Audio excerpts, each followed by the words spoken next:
வணக்கம். இது மதிய நேர பிரதான செய்திகள். முதலில் தலைப்புச் செய்திகள். தலைவர் பிரபாகரன் தொடர்பில் திருமாவளவன் வெளியிட்ட கருத்து உண்மைக்கு புறம்பானவை. பதிவை உடன் மீளப்பெற வேண்டும். மூத்த போராளி காக்கா அண்ணா விசனம். வடக்கு மக்களுக்கான அதிகாரத்தை வழங்க மாகாண தேர்தலை விரைந்து நடத்துங்கள். அனுர அரசிடம் நாமல் இப்படி இடித்துரைப்பு. கணக்காய்வாளர் நாயகம் நியமனம் சரியான பாதைக்கான முக்கிய நகர்வு. முன்னாள் சபாநாயகர் கரு ஜெயசூரிய பாராட்டு. மாகாண சபை தேர்தல் இவ்வருடம் நடைபெறாது. முழு விளக்கத்துடன் ஜெனிவா செல்லும் அரசு. வடக்கு மாகாணத்தில் வங்கிக்கடன் சவாலுக்கு தீர்வு தேடல். ஆளுநர் தலைமையில் கலந்துரையாடல். நாணய நிதியம் உலக வங்கி உயர்குழுவினர் இலங்கைக்கு. பொருளாதார மீட்சி தொடர்பில் பேச்சு நடத்துவர். தேசிய மின்கட்டண கொள்கை இன்று அமைச்சரவைக்கு வரும். ஸ்ரீ டெலோவின் உதயராசா கைது. கல்வித்துறையில் பாரிய மாற்றம். தரம் 9 வரை பாடத்திட்டங்களை மாற்றியமைக்க அரசு தீர்மானம். இந்திய இராணுவ உதவியுடன் 10 பெய்லி பாலங்கள் அமைப்பு. அரசமைப்பு மறுசீரமைப்பு செயல்முறையில் அரசியல் தீர்வு உள்வாங்கப்படுவது அவசியம். சமஷ்டியை எதிர்க்கும் சிங்களவர்கள். போதிய தெளிவுபடுத்தல்கள் இல்லை. கவலைப்படுகிறார் கம்மன் பில.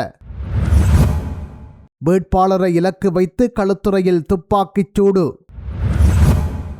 அமைச்சர்களின் விருப்பத்துக்கேற்ப தொழில்களை தடை செய்ய முடியாது. எதிர்க்கட்சித் தலைவர் சஜித் பிரேமதாச. தொடர்வன விரிவான செய்திகள். மாகாண சபை தேர்தலை நடத்தி வடக்கு மக்களுக்கான அதிகாரத்தை வழங்க அரசு விரைந்து செயற்பட வேண்டும். இவ்வாறு ஸ்ரீலங்கா பொதுஜன பெரமுனவின் தேசிய அமைப்பாளரும் நாடாளுமன்ற உறுப்பினருமான நாமல் ராஜபக்ச வலியுறுத்தியுள்ளார். கம்பகா திகாரி பகுதியில் நேற்று நடைபெற்ற நிகழ்ச்சி ஒன்றின் பின்னர் ஊடகங்களுக்கு கருத்து தெரிவித்த போதே அவர் இதனை குறிப்பிட்டுள்ளார். இதன்போது அவர் மேலும் தெரிவிக்கையில், வடக்கு கிழக்கு மக்களுக்காக மாகாண சபை தேர்தலை அரசு நடத்த வேண்டும். நாட்டில் அடுத்து நடத்தப்படவுள்ள எந்தவொரு தேர்தலையும் சந்திப்பதற்கு ஸ்ரீலங்கா பொதுஜன பெரமுன தயாராக உள்ளது. இதற்காக கிராமிய மட்டத்தில் எமது அரசியல் குழுக்களை பலப்படுத்தும் செயற்பாடுகள் முன்னெடுக்கப்படுகின்றன. இதேவேளை ஸ்ரீலங்கா பொதுஜன பெரமுன ஏனைய கட்சிகளுடன் இணைந்து தேர்தலை எதிர்கொள்வது தொடர்பில் எந்தவித தீர்மானங்களும் மேற்கொள்ளப்படவில்லை என்று அவர் குறிப்பிட்டுள்ளார். தலைவர் பிரபாகரனின் திருமண வாழ்வு தொடர்பாக திருமாவளவன் கூறிய கருத்துக்கள் இதுவரை அவர் மீது எமது மக்கள் வைத்துள்ள மதிப்புகளை சுக்குநூறாக்கியுள்ளது என தெரிவித்துள்ள புலிகளின் மூத்த போராளி காக்கா அண்ணா இந்த தவறான கருத்தை மீளப்பெற வேண்டும் என்றும் வலியுறுத்தியுள்ளார். யாழ்ப்பாணம் ஊடக அமையத்தில் நேற்று நடந்த ஊடக சந்திப்பில் இவ்வாறு தெரிவித்துள்ளார். அவர் மேலும் தெரிவிக்கையில், தலைவரின் திருமண வாழ்க்கை தொடர்பான விடயத்தில் 14 பேரைத்தான் சுட்டுக் கொண்டதாக தன்னிடம் தெரிவித்தார் என திருமாவளவன் கூறியமை எமது மக்கள் கூட்டத்தினரை பற்றி என்ன கருதுகிறார் என சினக்க வைக்கிறது. அவ்வாறாயின் 14 பேரின் சடலங்களை கடந்தா தனது வாழ்வை தலைவர் கட்டியமைத்தார். மேலும் நாட்டு பேச்சாளர் என்று ஒருவருக்கு மதிப்பளிக்கும் போது அவரது போராட்ட பங்களிப்பு, சமூகத்துடனான உறவாடல் போன்ற விடயங்கள் மிக ஆழமாக பரிசீலித்த பின்னே அறிவிக்கப்படுகின்றது. மக்கள் ஒரு பட்டதாரி ஆவாள் என்ற கனவுடன் இருந்த மதிப்புக்குரிய ஏராம்பு ஐயாவுக்கு அது கலைந்து போனதில் ஆரம்பத்தில் ஏமாற்றமாக இருந்திருக்கலாம். ஆனால் பாலச்சந்திரன் என்ற தனது மகன் மாவீரர் என்ற நிலையை அடைந்த பின்பும் எந்தெந்த வழிகளில் எமது இனத்திற்கு உதவலாம் என மாவீரர் விடயங்களில் திருமண ஏற்பாடுகள் உட்பட அவ்வளவு அக்கறையுடன் செயல்பட்டார் என்பதை நான் நன்கு அறிவேன். தமிழக அரசியலில் எவ்வாறான நிலைப்பாடுகள் இருந்தாலும் எவரையும் பகைக்காத போக்கே பொதுவாக இருந்து வந்துள்ளது. தன்னை எல்லோரையும் விட மேலாக கருதி சில அந்தரங்கங்களை பகிர்ந்து கொண்டார் தலைவர் என்ற கற்பனையாகவோ தவறாக விளங்கிய கூறுவது இதுவரை இவர் மீது நம்பிக்கை கொண்ட தமிழர்களை மனநோக வைத்துள்ளது.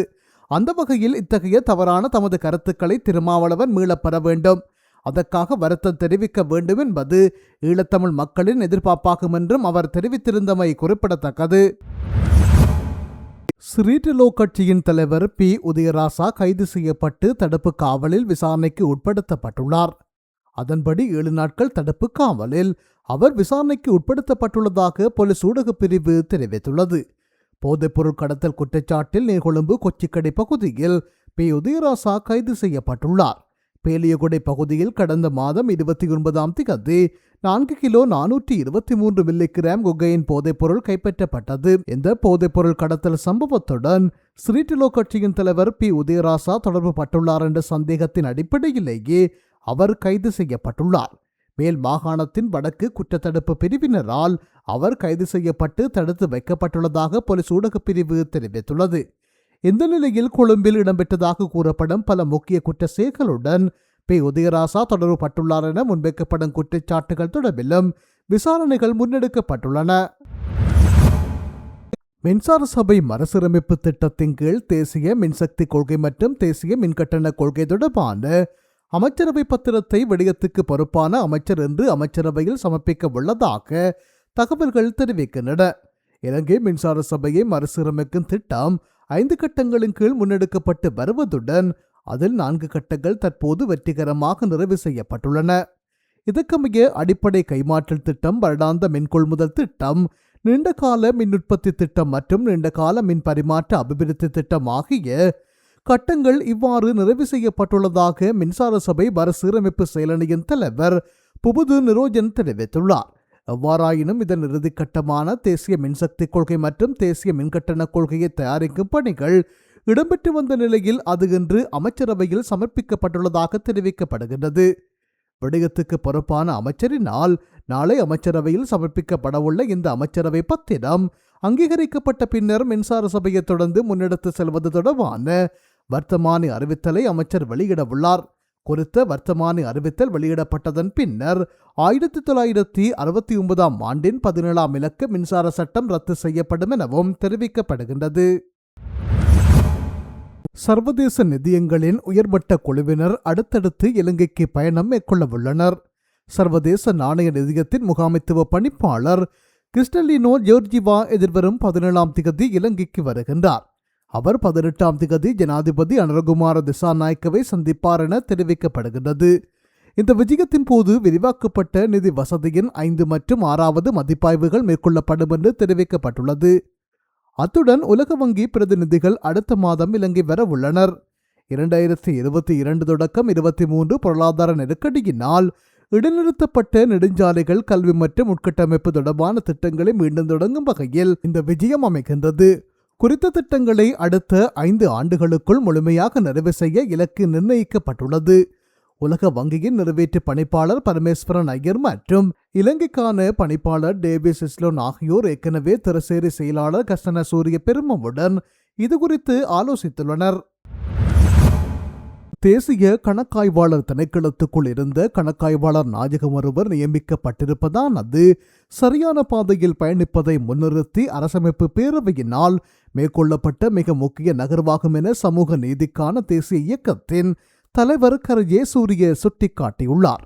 சபாநாயகர் ஜெகத் விக்ரமரத்ன தலைமையில் கடந்த வாரம் நாடாளுமன்ற கட்டட தொகுதியில் கூடிய அரசமைப்பு பேரவை தேசிய கணக்காய்வாளர் திணைக்களத்தின் சிரேஷ்ட பிரதி கணக்காய்வாளர் நாயகமான சமுதிகா ஜெயரத்னவை தலைமை கணக்காய்வாளர் நாயகமாக நியமிப்பதற்கு ஏகமனதாக அனுமதி வழங்கியதை அடுத்து அவர் கடமைகளை பொறுப்பேற்றுக் கொண்டார்.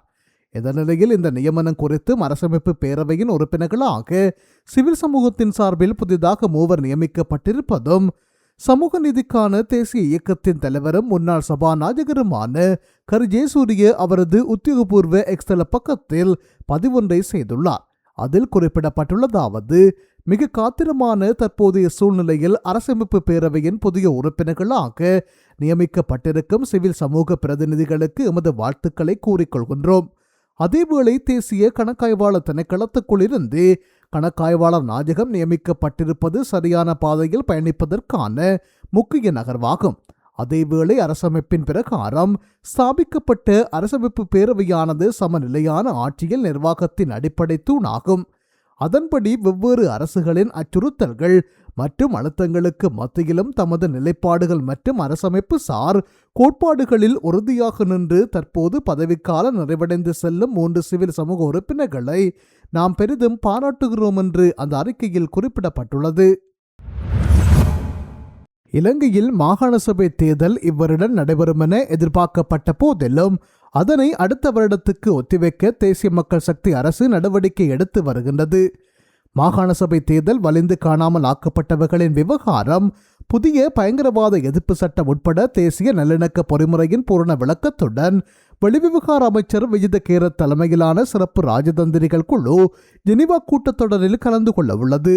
ஐக்கிய நாடுகள் மனித உரிமைகள் பேரவையின் 61வது கூட்டத்தொடர் எதிர்வரும் 23ஆம் தேதி ஜெனீவாவில் ஆரம்பமாக உள்ளது.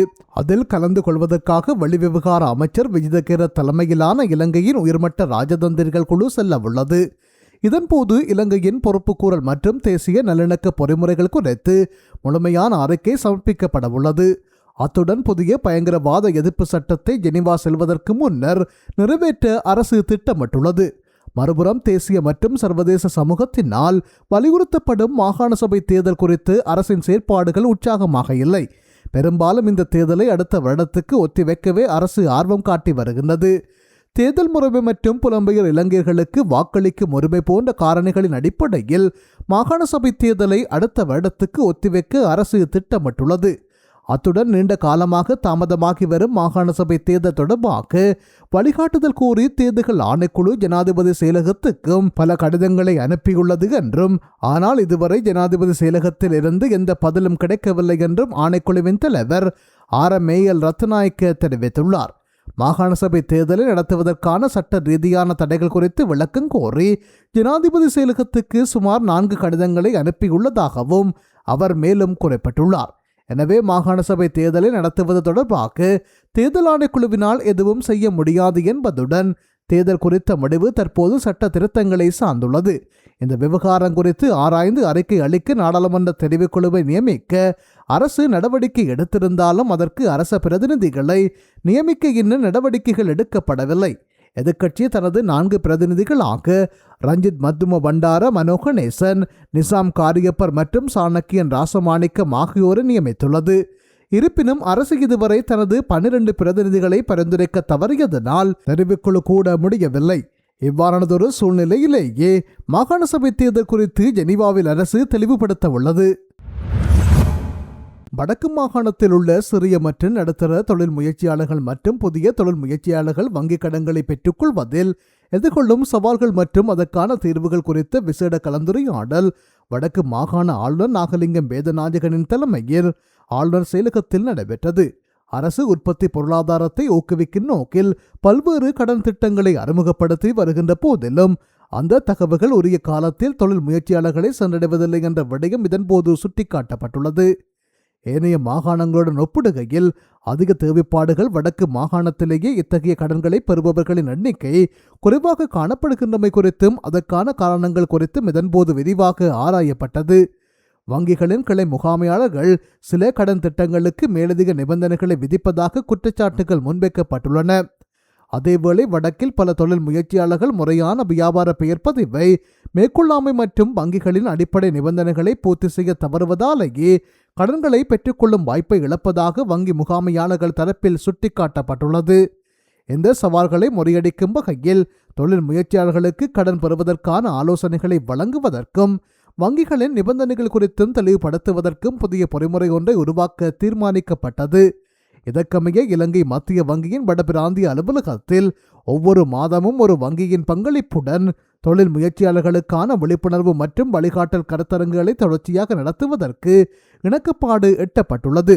கடந்த வெள்ளிக்கிழமை நடைபெற்ற இந்த கலந்துரையாடலில் இலங்கை மத்திய வங்கியின் வடபிராந்திய முகாமையாளர், அரசு மற்றும் தனியார் வங்கிகளின் பிராந்திய முகாமையாளர்கள், சிறிய மற்றும் நடுத்தர தொழில் முயற்சிகளுடன் தொடர்புடைய அரச திணைக்கள தலைவர்கள் மற்றும் ஆளுநரின் ஆலோசனை குழு உறுப்பினர் கலாநிதி அகிலன் கதிர்காம தலைமையிலான குழுவினரும் கலந்து கொண்டனர். 5 பிரதான தூண்களை அடிப்படையாக கொண்டு கல்வி சீர்திருத்தங்களை முன்னெடுக்க திட்டமிட்டுள்ளதாகவும் அடுத்த 3 ஆண்டுகளில் ஏனைய தரங்களுக்கும் இந்த சீர்திருத்தங்கள் விரிவுபடுத்தப்படும் என்றும் சுகாதார மற்றும் ஊடகத்துறை அமைச்சர் வைத்திய நலிந்த ஜேதிச தெரிவித்துள்ளார். கல்வி சீர்திருத்தத்திற்கான தேசிய இயக்கத்தின் இரத்தினபுரி மாவட்ட நிகழ்வில் கலந்து கொண்டு உரையாற்றும் போது அவர் இதனை தெரிவித்துள்ளார். இந்த ஆண்டில் 1 மற்றும் 6ஆம் தரங்களுக்கான கல்வி சீர்திருத்தங்கள் மேற்கொள்ளப்படும் என்றும் அடுத்த ஆண்டில் 2 மற்றும் 7ஆம் தரங்களுக்கான சீர்திருத்தங்கள் முன்னெடுக்கப்படும் என்றும் அமைச்சர் குறிப்பிட்டுள்ளார். மேலும் 2028ஆம் ஆண்டில் 3 மற்றும் 8ஆம் தரங்களுக்கும் 2029ஆம் ஆண்டில் 4 மற்றும் 9ஆம் தரங்களுக்கும் கல்வி சீர்திருத்தங்களை மேற்கொள்ள திட்டமிடப்பட்டுள்ளதாக அவர் தெரிவித்துள்ளார். இதன்படி அடுத்த சில ஆண்டுகளில் தரம் 9 வரையிலான முழுமையான பாடத்திட்டங்கள் மறுசீரமைக்கப்பட உள்ளன. இந்த சீர்திருத்தங்களுக்கு தேவையான பாடத்திட்டங்களை உருவாக்குவதில் கல்வி நிபுணர்கள் இணைந்துள்ளதாகவும் முதலாம் தரத்துக்கான சீர்திருத்தங்கள் தற்போது ஆரம்பிக்கப்பட்டுள்ளதாகவும் அவர் சுட்டிக்காட்டினார். எவ்வாறாயினும் 6ஆம் தரத்துக்கான பாடத்திட்ட மாற்றங்கள் மாத்திரம் அடுத்த ஆண்டு வரை ஒத்திவைக்கப்பட்டுள்ளதாக அமைச்சர் மேலும் தெரிவித்துள்ளார். 21ஆம் நூற்றாண்டின் சவால்களை எதிர்கொள்ளக்கூடிய பிரஜைகளை உருவாக்குவது இந்த சீர்திருத்தங்களின் பிரதான நோக்கமாகும் என்றும் அமைச்சர் ஜேதிச வலியுறுத்தியுள்ளார். நாட்டில் ஏற்பட்டுள்ள டித்வா சூறாவளியினால் கடுமையாக சேதமடைந்த உட்கட்டமைப்புகளை மீள கட்டியெழுப்புவதற்காக இந்தியாவினால் வழங்கப்பட்ட 10 பெய்லி பாலங்களை பொருத்தும் பணிகள் 1 மாத காலத்துக்குள் நிறைவு செய்யப்பட உள்ளதாக அறிவிக்கப்பட்டுள்ளது. குறித்த பாலங்களை நிறுவுவதற்கு இந்திய ராணுவத்தின் பொறியியல் பிரிவைச் சேர்ந்த அதிகாரிகள் தொழில்நுட்ப உதவிகளை வழங்க உள்ளதாக துறைமுகங்கள் மற்றும் சிவில் விமான போக்குவரத்து பிரதி அமைச்சர் ஜனிதாருவன் கொடித்துவக்கு தெரிவித்துள்ளார். இந்த பாலங்களை ஏற்றி வந்த இந்திய கடற்படைக்கு சொந்தமான INS காரியஸ் கப்பல் பிப்ரவரி 4ஆம் தேதி கொழும்பு துறைமுகத்தை வந்தடைந்தது. இந்திய வெளிவிவகார அமைச்சர் S. ஜெய்சங்கர் இலங்கைக்கு மேற்கொண்ட விஜயத்தின் போது சூறாவளி பாதிப்புகளை சீரமைக்க அறிவிக்கப்பட்ட $450 மில்லியன் அமெரிக்க மதிப்பிலான சிறப்பு இந்திய உதவி திட்டத்தின் கீழ் இந்த பாலங்கள் வழங்கப்பட்டுள்ளன. டித்வா சூறாவளியினால் பாலங்கள் நிரந்தரமாகவோ அல்லது பகுதியாகவோ சேதமடைந்த பகுதிகளில் போக்குவரத்து தொடர்புகளை மீண்டும் சீரமைப்பதே இதன் பிரதான நோக்கமாகும். இந்த துரித புனரமைப்பு பணிகள் மூலம் பாதிக்கப்பட்ட பகுதிகளில் பொதுமக்களின் இயல்பு வாழ்க்கை விரைவில் வளமைக்கு திரும்பும் என எதிர்பார்க்கப்படுகிறது. தற்போது பேசப்படும் அரசமைப்பு மறுசீரமைப்பு செயல்முறையின் தமிழர் இன பிரச்சினைக்கான அரசியல் தீர்வு நிச்சயமாக உள்வாங்கப்பட வேண்டும். அன்றில் அந்த அரசமைப்பில் இருந்து ஒரு சமூகம் வெளித்தள்ளப்பட்டு விடும் என்று கலாநிதி குமாரவடிவேல் குருபரன் சுட்டிக்காட்டியுள்ளார். கொழும்பில் நடைபெற்ற கலந்துரையாடல் ஒன்றில் அவர் இவ்வாறு குறிப்பிட்டுள்ளார். அரசமைப்பு மறுசீரமைப்பு தொடர்பான கலந்துரையாடல்கள் 2022ஆம் ஆண்டு உருவான அறகலைய மக்கள் எழுச்சி போராட்டத்தின் பின்னரேயே தீவிரமடைந்திருக்கின்றன. இருப்பினும் அதன் பின்னரான தேர்தல்களில் வாக்களித்த தமிழ் மக்கள் தமக்கான அரசியல் தீர்வுக்கு முன்னுரிமை அளித்து அதனை பிரதிபலிக்கும் வகையிலேயே வாக்களித்திருக்கின்றார்கள். அந்த வகையில் தற்போது பேசப்படும் அரசமைப்பு மறுசீரமைப்பு செயல்முறையில் தமிழரின பிரச்சினைக்கான அரசியல் தீர்வு நிச்சயமாக உள்வாங்கப்பட வேண்டும் என்று அவர் குறிப்பிட்டுள்ளார். கடற்கரையிலிருந்து 200 கடல் மைல் தூரம் பிரத்யேக பொருளாதார வலயமாக நமது நாட்டுக்கு கடல் உரித்து காணப்பட்ட போதிலும் இதுவரை நமது நாட்டினால் மீன்பிடி தொழிலில் உரிய முன்னேற்றத்தை அடைந்து கொள்ள முடியாதுள்ளது. அறிவியல் ரீதியிலான மதிப்பீடு இன்றி மீன்பிடி தொழிலில் ஈடுபடுவோருக்கு மாற்று வருமான மூலங்களை வழங்காமல் அமைச்சர்கள் தங்கள் விருப்பப்படி தொழில்களை தடை செய்ய முடியாது என்று எதிர்க்கட்சி தலைவர் சஜித் பிரேமதாச தெரிவித்துள்ளார். கொழும்பில் உள்ள ஜனாதிபதி செயலகத்துக்கு முன்பாக கரைவலை மீனவர்கள் ஐமதி வழி ஆர்ப்பாட்ட இடத்துக்கு சென்று அவர்களின் பிரச்சனைகளை ஆராயும் போது சஜித் பிரேமதாச இவ்வாறு குறிப்பிட்டுள்ளார். அவர் மேலும் கூறுகையில், நாட்டை சூழ கடல் இருந்தாலும் நாட்டின் மொத்த உள்நாட்டு உற்பத்தியில் மீன்பிடி தொழிலின் பங்களிப்பு 1.4% மாத்திரமே உள்ளது. மீன்பிடி வளங்களை பாதுகாக்கவும் மீன்வள பாதுகாப்பை உறுதிப்படுத்த முடியாமையே இதற்கான காரணமாகும். மீன்பிடி துறையிலுள்ள பெரும்பாலான கொள்கை வகுப்பாளர்களுக்கு இது குறித்து சரியான தெளிந்த புரிதல் இல்லை. கரைவலை, மடல் பண்ணை, ஒரு நாள் பயணங்கள், பல நாள் பயணங்கள் என பல வகையான முறைகள் காணப்பட்டாலும் அரசாங்கத்துக்கு இது தொடர்பில் போதிய தெளிவில்லை. கரைவலை மீன்பிடிக்கென மீன்பிடி துறைமுகங்கள் கூட அமைந்து காணப்படுகின்றன. இந்த மீன்பிடி தொழில்நுட்பத்துக்கு ஏற்ப மாறும் போது எந்த விதிமுறைகளும் இல்லாமல் அமைச்சரின் வெறும் வார்த்தையின் பேரில் இந்த மீன்பிடி தொழில் தடை செய்யப்பட்டால் அது தவறான நடவடிக்கையாகும் என்று அவர் குறிப்பிட்டுள்ளார். சிங்களவர்கள் ஏன் சமஷ்டியை எதிர்க்கிறார்கள் என்பது குறித்து போதிய ஆய்வுகளோ தெளிவுபடுத்தல்களோ இல்லை. இந்த விடயத்தில் சிங்களவர்களின் மனநிலையை புரிந்து கொள்ளாமல் முன்னோக்கி நகர முடியாது என்று பிவித்துருக்கல உரிமையவின் தலைவரும் முன்னாள் அமைச்சருமான உதய கமன்பில தெரிவித்துள்ளார். கொழும்பில் நடைபெற்ற கலந்துரையாடல் ஒன்றில் அவர் மேற்கண்டவாறு குறிப்பிட்டுள்ளார். அவர் மேலும் கூறுகையில், நிறைவேற்று அதிகார ஜனாதிபதி முறைமையை பொறுத்த மட்டில் நான் அம்முறைமையை ஆதரிக்கும் சிறுபான்மை தரப்புக்குள் இருக்கின்றேன். ஏற்கனவே புதிய அரசமைப்பு தொடர்பில் பல்வேறு ஆவணங்கள் தயாரிக்கப்பட்டிருக்கும் பின்னணியில் மீண்டும் ஒட்டுமொத்த நாடும் ஏற்றுக்கொள்ளாத புதியதொரு ஆவணத்தை உருவாக்குவதில் எந்தவித பயனுமில்லை என்பதே எனது நிலைப்பாடாகும். பெரும்பான்மையானோர் ஒருமித்த நாட்டையும் சிறுபான்மையானோர் சமஷ்டி முறைமையையும் வலியுறுத்தும் போக்கும் அது சார்ந்த பிரிவினையும் எமது நாட்டில் பல தசாப்த காலமாக நிலவுகின்றது. அந்த பிரிவினைகள் முன்னைய அரசமைப்பு முன்மொழிவுகளிலும் பிரதிபலித்தன என்று அவர் குறிப்பிட்டுள்ளார்.